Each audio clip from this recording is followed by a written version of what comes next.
Praise the Lord. Welcome to Shouts of Blessing. దేవుని కృపలో భద్రపరచబడి నూతన దినములో ప్రవేశించాం. ఈనాటి దేవుని వాగ్దానం, మీరు శోధనలో ప్రవేశించకుండునట్లు మెలకువగా ఉండి ప్రార్థన చేయుడి. Watch and pray so that you will not fall in the temptation. మత్తయి సువార్త 26వ అధ్యాయం 41వ వచనం. Praise God. ఈ నూతన దినములు దేవుడు మీ కొరకు సిద్ధపరిచిన ప్రతి దీవెన ఆకాశపు వాకిళ్లు విప్పి మీ మీద కృంభరించునుగాక. మరి యొక్క నూతన దినాన్ని ఆరంభిస్తున్న నేపథ్యములో ప్రేమ కలిగిన వాగ్దానము ద్వారా దేవుడు మనల్ని దర్శిస్తూ ఉన్నాడు. మన మార్గములో సాతానుడి యుక్తిగా అనేక రకాలుగా శోధనలో మనం ప్రవేశించే రీతిలో మనలను శోధిస్తూ ఉంటాడు. అందుకే పరిశుద్ధాత్ముడు అంటున్నాడు కదా, దాంట్లో ప్రవేశించకుండా నీవు మెలకువగా ఉండాలి. రెండవది, నువ్వు ప్రార్థన కూడా చేయాలి.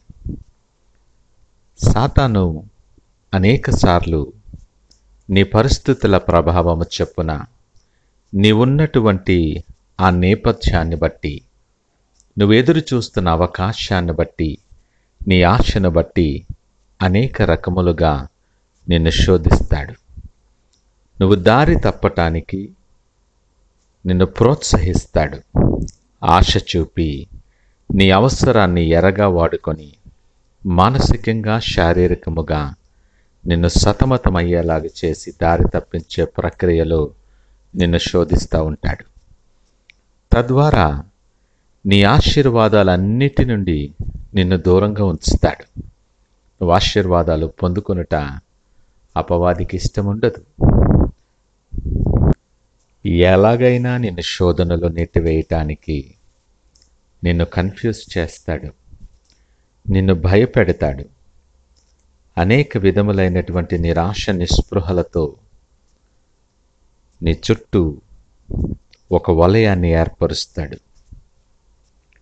పరిస్థితులను బట్టి అనేక రకములైనటువంటి ఆకర్షణలు నీ ముందు తీసుకొని వస్తాడు.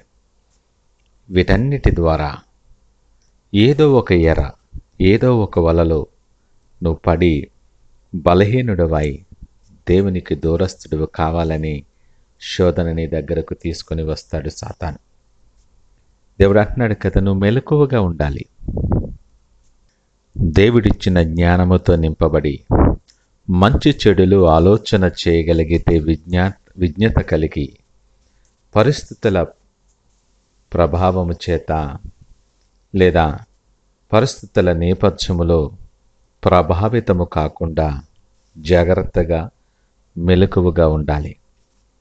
విశ్వాసములో నువ్వు మేలుకొని బలపడి ప్రార్థన చేయటానికి సిద్ధపడాలి.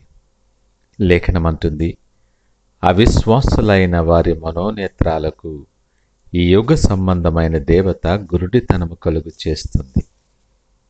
విశ్వాసములో బలహీనపడినప్పుడు ఆయన మహిమను నువ్వు చూడకుండునట్లు నీ కన్నులకు గురుడితనము కలుగు చేస్తాడు సాతాను. చెవులుండి కూడా వినలేని స్థితిలో నిన్నుంచుతాడు. మన ఇష్టానుసారమైన విధిలో, అప్రక్రియలో, పద్ధతిలో జీవించే వెలుసుబాటు కలుగు చేస్తాడు. మనము వెలుగు సంబంధులముగా ఉండక చీకటి సంబంధులుగా జీవించటానికి ప్రోత్సహిస్తాడు. వాస్తవమేమంటే, ఈ లోకపు ఆశలు, ఈ లోకపు సంతోషాలు, చిన్న చిన్న అనుభవాలు, ఇవన్నీ నిత్యమైన సంతోషానికి నిన్ను దూరంగా ఉంచుతాయి. క్రైస్తవ జీవితానికి ప్రార్థన చాలా ముఖ్యం. నీ క్రైస్తవ ప్రయాణములో అది ఒక తాళపు చెవి లాంటిది. దేవునితో మంచి సంబంధాన్ని నెలకొల్పటానికి, సమీపత్వములో ఉండి ఆయన దర్శించటానికి, నీ విశ్వాసము బలపరచటానికి ఎంతో సహాయకారిగా ఉంటుంది నీ ప్రార్థన. ఈ నూతన దినాన్ని ఆరంభిస్తున్న నీతో నిన్ను ప్రేమించే దేవుడు సూటిగా మాట్లాడుతున్నాడు. శోధన నీ దగ్గరికి వస్తుందని జాగ్రత్తగా ఉండు. శ్రమ నీ దగ్గరికి వస్తుందని నువ్వు మెలకువగా ఉండుట ఆవశ్యకమని దేవుడు హెచ్చరిస్తూ ఉన్నాడు. అనుకోనటువంటి పరిస్థితి నీకు ఎదురైనప్పుడు దాన్ని ఎదుర్కోవడానికి, దాంట్లో నిలిచి ఉండి నువ్వు దాటడానికి నీకు శక్తి అనుగ్రహించులాగున నువ్వు ప్రార్థన చేయాలి. ఈ నూతన దినాన్ని ఈ రెండు విషయాలలో మనం సిద్ధపడి ఆయన వైపు చూస్తూ ప్రార్థనాపూర్వకంగా దినాన్ని ఆరంభిద్దామా? ప్రార్థించుకుందాం. పరిశుద్ధుడు, ప్రేమ నమ్మకమైన మా యేసయ్య, స్తోత్రాలు, వందనాలు. అనేకమైన శోధనలు మా జీవితంలో వచ్చినప్పటికీ స్థిరపడి నీ కొరకు బలముగా నిలిచిండే బ్రతుకులు మాకు అనుగ్రహించారు. నీకు వందనాలు. శోధన మీ దగ్గరకు వచ్చినప్పుడు అందులో ప్రవేశింపకుండా మెలకువగా ఉండమని మాకు ఇచ్చిన ఆజ్ఞను బట్టి మీకు వందనాలు. పరిశుద్ధాత్ముడా, నిన్ను హత్తుకుని జీవించే కృప మాకు నేర్పించండి.